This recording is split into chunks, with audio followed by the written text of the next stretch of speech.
How do you keep score? Yes, in life, how do you keep score? This is Jerry Franklin Poe coming at you live again with another episode of 31 Days of Sharing. That's right, folks. For the whole month of December, we have been live every single day. Thank you for those who have been following me, the Reluctant Success family. I appreciate you joining in. I appreciate you becoming a member of Reluctant Success at reluctantsuccess.com. And when I think about life, whether we are conscious of it or not, for some people, I won't say everybody, but I know for some people, this may be an unconscious thing. We are keeping score. We are keeping track of when we win and when we lose. And we have a tendency to count our losses more than our wins. That's right. We have a tendency to ignore when we win and focus more on when we lose. We have a tendency to count our losses rather than counting our victories. So I encourage you to spend more time counting your victories in life. To spend more time counting your victories in life. Spend more time counting your victories in life than your losses. All right, so this is about where do you look. And I think about sports. When you watch a football game, it's football season right now. Basketball is about to start back up. Baseball is already finished. But when you watch these events, the final score is what really matters. Like, no one is looking at how many touchdowns were not scored. They don't have a tally of that. There's not like, okay, the score is 0, but these are how many touchdowns they missed. They're like, no, they're only counting when they actually accomplished a touchdown. They're not putting a final score. Like, you can go back and look, and there's all type of statistics on how many pass attempts a person made, how many pass attempts. But if the quarterback won the game, if they won the game, they're not going to be looking at how many touchdowns they didn't get.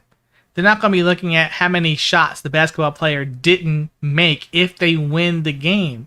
So where is your focus? Is your focus on all the shots that you're missing or all the shots that are going in? Is your focus on all the points that are being scored, the touchdowns that are being scored, or all the ones that you are dropping the ball? Where is your focus in your life? Where is your focus? Are you focused on your wins? Are you focused on your victories? Are you focused on your failures?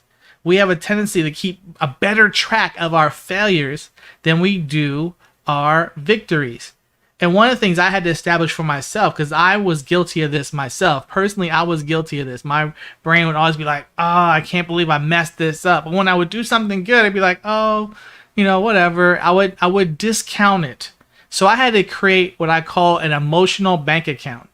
I had to start collecting when people would send me a praise note or a congratulations or a card or something that said I did a good job. I would start collecting them, and I would make this account an emotional bank account. I keep track. I have, like, whether it be electronic or physical. Some people send you paper notes, some people send you emails, some people send you text messages, and I keep this stuff. I take pictures and I scan thank you cards, because there are days when your brain just happens to go on the downward slope. You start thinking about all the stuff you did wrong. And I had to go back and look. I opened up my emotional bank account. I'll make a withdrawal. I look at what it is that I'm doing that's going well. What did I do that was great? What did I do? What did I win? Where did I win?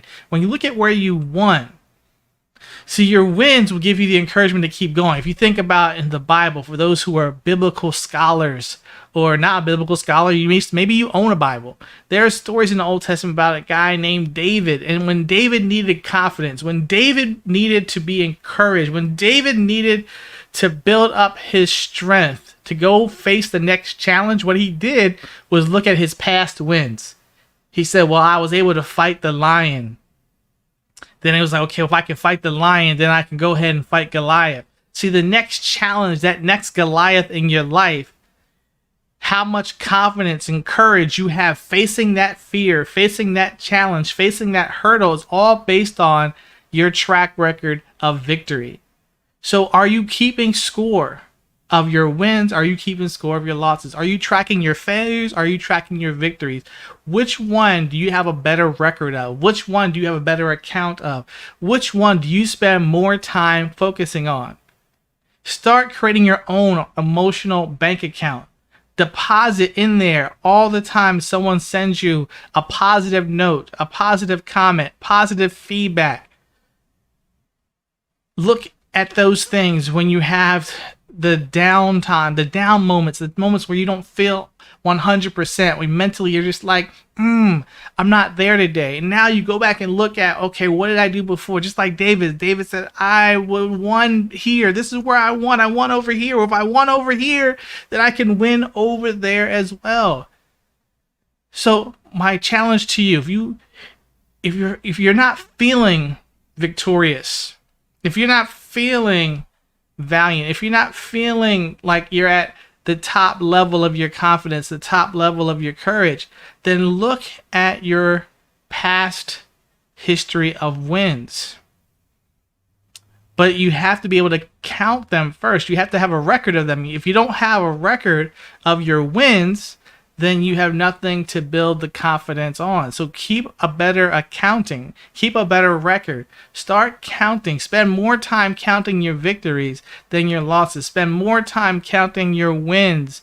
Spend more time counting all the things that are going right than the things that are going wrong. Spend more time counting those things than the failures, than the losses, and all the stuff that's not going the way you want to. That's my encouragement for you today. That's my evening note. My evening thought is, are you keeping score? And if so, what are you counting? Are you counting your victories? Or are you counting your losses? Are you counting your failures? Or are you counting your wins?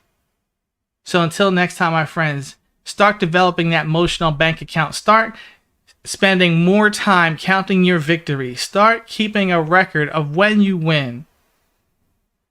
And build up that emotional bank account that you can go lean back on when you have those down, rough days, when you have the moments where you don't feel like you're 100% in your confidence. This is what happens because we're human beings. We're all human and we all have moments of doubt. The question is, how long do you stay down in the dumps? How long do you stay down in the doubts? How long do you stay there? It could be a moment, or it could be an hour. It could be a day, or it could be a second. It's all a matter of you changing your focus. And one of the ways to switch your focus really fast is to develop an emotional bank account where you keep record of your wins, where you keep record of your victories, where you keep score of where you have accomplished great things in the past that you can now build upon. It's a foundation. You're not living in those past moments. You're not living in those past experiences. You're just using them as a springboard for what you're going to do today in the present. Using them as a foundation, building blocks for what you can do now. If I did it before, I can do it again. When we look at all the athletes in sports, we believe this person's going to win a championship because they won a championship before. You believe they're going to make the winning shot because they made the winning shot before. But the question I have for you is, are you keeping score? So until next time, my friends, be valiant.